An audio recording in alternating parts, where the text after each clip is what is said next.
This project is a continuing activity of a large multidisciplinary project that started at Stanford about 5 years ago, sponsored by the Department of Energy's ARPA-E program, in which about 18 different projects, interdisciplinary in nature, were looking at various aspects of understanding the way that developing the new technologies that would be able to detect and provide information about energy use on the one hand, on the other hand, at the other end of the continuum, looking at consumers and how they can be reached and persuaded, and in the middle developing a platform that would accommodate that.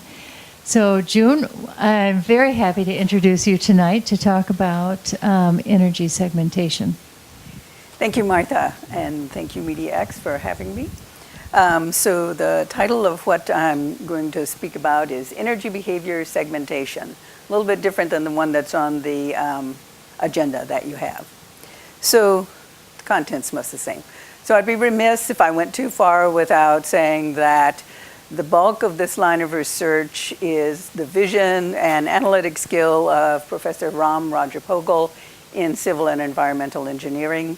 Most of the work is done under his leadership and vision with students and scholars in his Sustainable Systems Lab, and he also has a Smart Grid Lab. And we're trying to make that group more inclusive, so my background is communication.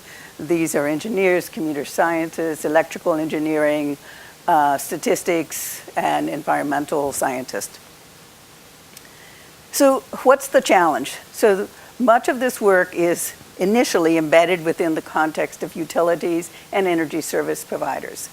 So the challenge is to reduce greenhouse emissions.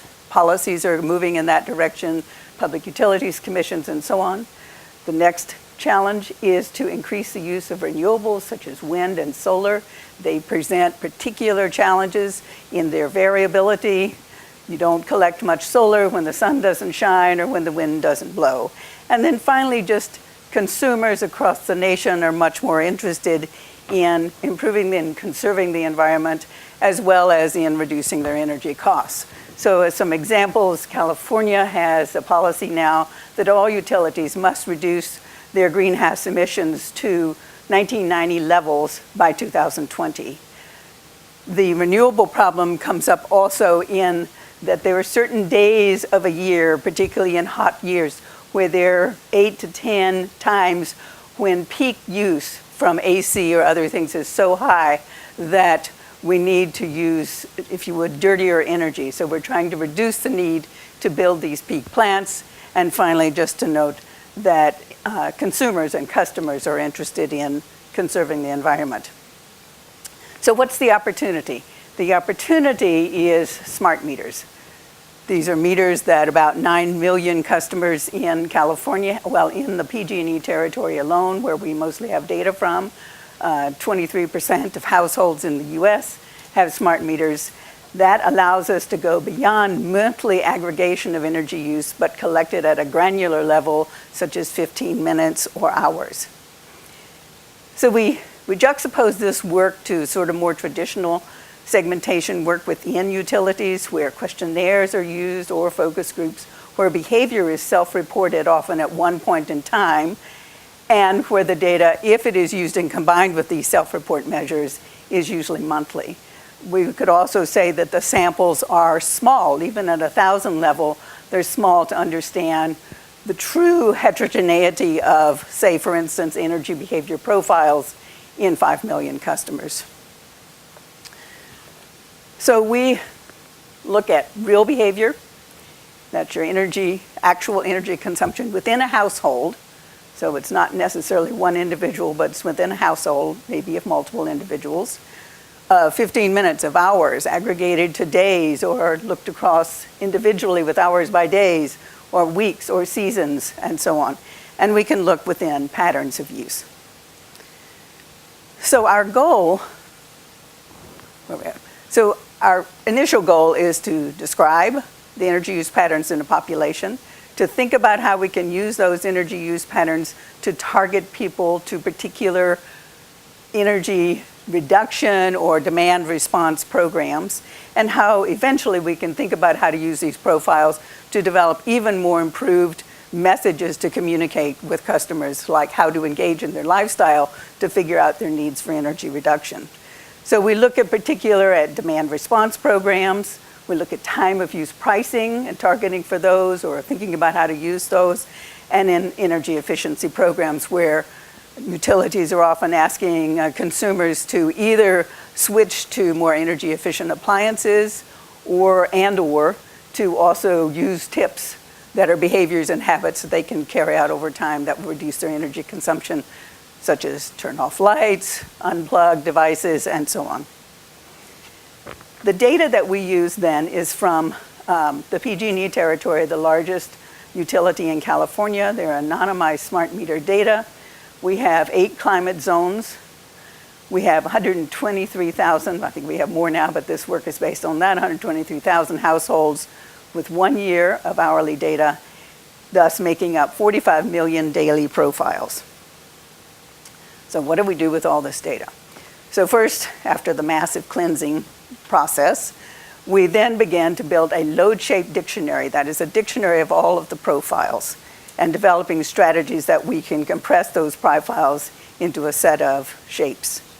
We encode that data, then extract features, I'll talk about features in a minute, and then segment populations according to those features, and we'll talk about that in a minute.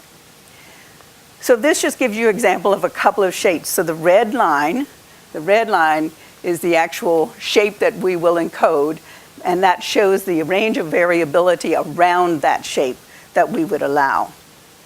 So we can see that depending on the number of load shapes and the coverage, so at about, actually this shows 200, but it actually 272 load shapes will account for over 90% of the population. The next thing we think about is features. So what are features of this energy data? So one is the load shape, that's the profile over a day. The next is the peak use, so this use in these very peak times, that's usually 4 to 7 or 4 to 8, depending on where you live. We can look at daily kilowatt use. We can build algorithms when we combine it with weather data to look at thermal sensitivity. We can look at base loads.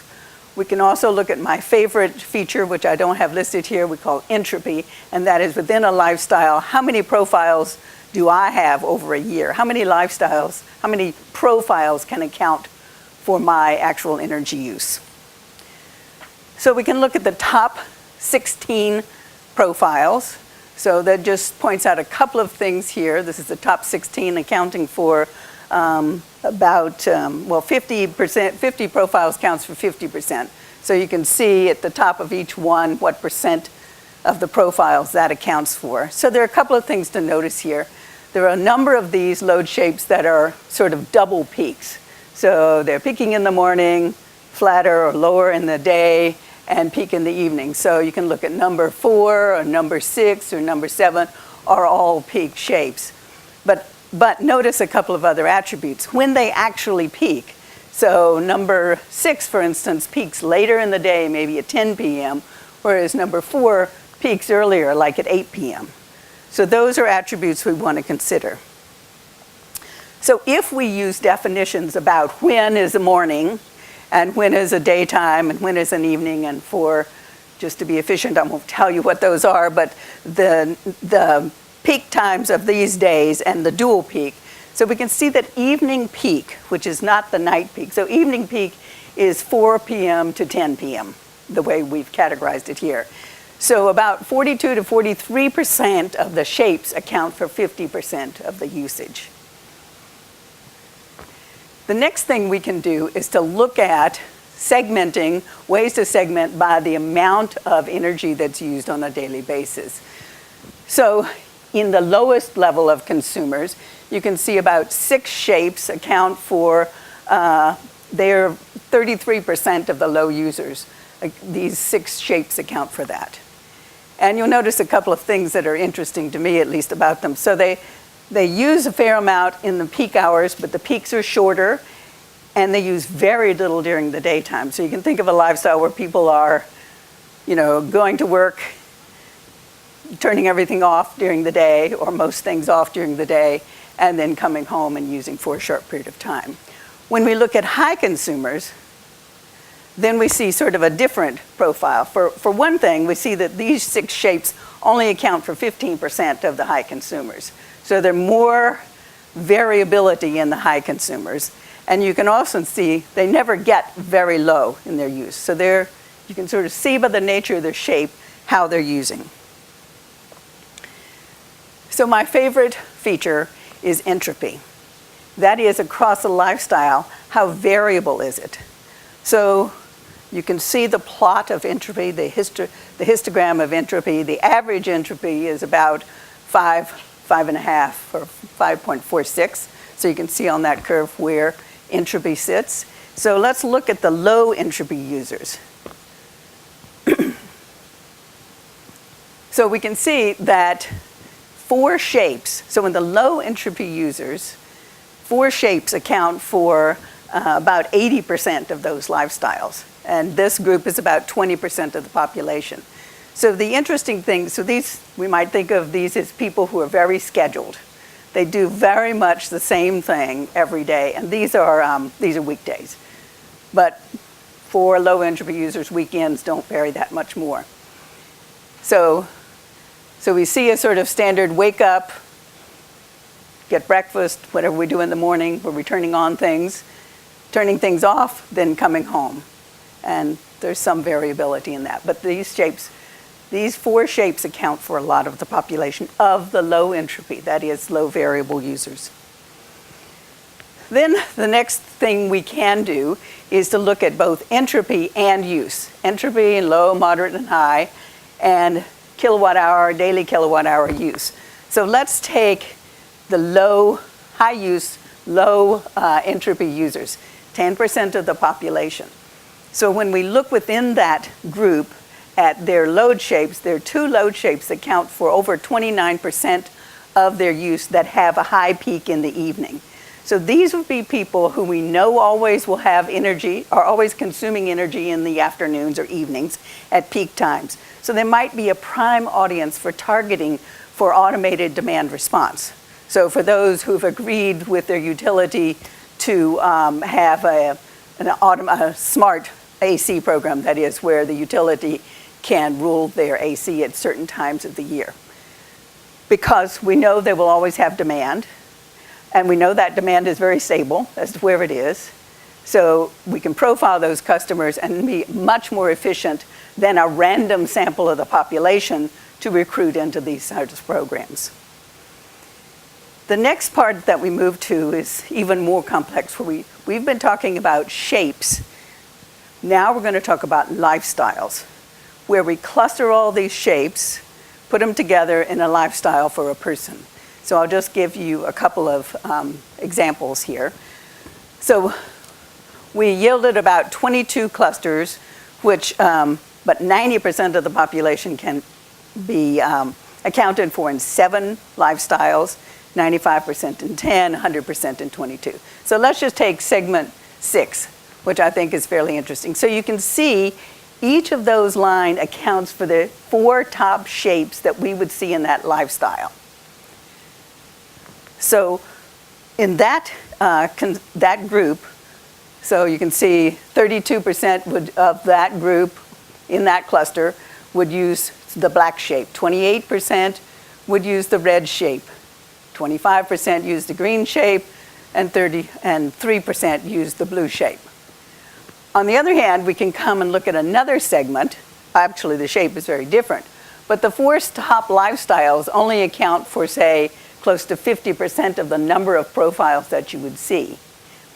And if we look even more closely at the 7 top shapes, so you can take group number 1 over here, where they're 41% of the entire population. Their average kilowatt hour use is about 18.6, which is sort of on the actual average side. But you see how the top 4 shapes only account for, less than 20% of their actual profiles. So clusters still are portrayed by their features, by their level of use, and by their shape. So this is clustering according to shape and then looking at their variability within that. This is just another way of plotting all 22. I hate this graph, but anyway, so you can see, so number 1, which is our largest one, you can see by the size of the circle, you can see where they live on the entropy and use curve. Whereas number 6, which we talked about earlier, over there, still a moderate sized group, but you can see where they live on the use and entropy curve. So we can plot all of the 22 lifestyles on the entropy and use. So finally, where do we go with this? So we're working with utilities, we're building new databases, we're bringing in actual other sort of more psychographic databases. We have databases that have those in large ways, so we can look at other attributes of these shape lifestyles, such as demographics, or if there are any value or beliefs, other attributes that might help inform us about message design. In the process, Professor Roger Pogel and his group have built a platform we call VISDOM, meaning Integrated Visualization Insight System for Demand Operations and Management. It's a mouthful. So that can, in the PG&E territory where we have one large data set, we can profile and map. This can become a much more animated thing on the website. So we can map their average use by different zip codes across the state. Other things that we can do in this not great screenshot, but you get the idea. So we can choose an area. We can choose a feature that we want to look at. In this case, it's load shape, frequent load shapes by weekdays. And we can see those can be plotted out for us so that we can see that. We can get a number of different attributes of those load shapes in that area. That is their peak, most frequent peak hour, and so on. So this interactive data set platform, I think, has lots of uses. Right now, its most targeted use is for utilities operators.